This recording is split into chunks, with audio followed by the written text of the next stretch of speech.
तर का म्हणता पोट्ट्या हो, welcome to my new blog. आज आम्ही आलो होतो हत्ती डोईले. आम्हाला होता एक हळदीचा कार्यक्रम, तर मग आम्ही आलो होतो. तिथं मस्त कार्यक्रम चालू झाला होता आणि आम्ही बसलो होतो इकडं बाहेर मंदिरापाशी. न मग तेवढ्यात आला डी जेवाला भाऊ सेटअप वगैरे लावत होता मस्त. न मग आता मोसम पहा कसा झाला आहे. तर असं आपल्या गावी तर पाणी येत होतं, आम्ही आला तर खातवरून, तर आणि इकडं एकही पाणी नाही येत होता. मग आता आम्ही चाललो बाहेर बाहेर चाललो दुकानात बढियापैकी. ना हा आहे आपला भाऊ आणि हा मी आणि ते आहे आपली गाडी. साला ह्या गावात एकही दुकानं नव्हते, तरी पण आम्ही कसा करून एक दुकान पाहिला, तर तेथेही गेला तर तोही बंद होता.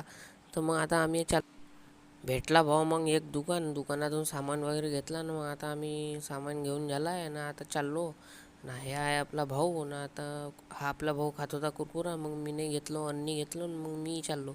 हा एक मग आला आम्ही त्याच जागेवर वापस. मग हे दोघं भाऊ भेटले, आपली मजा घेत होते. तू का करतस होतं म्हणत होते, आणि तू कोण्या वर्गात आहेस म्हणत होता, हसत होता. मग आजचा ब्लॉग जेवण वगैरे केलं ना, आजचा ब्लॉग इथेच खतम. भेटू मग पुढच्या ब्लॉगमध्ये.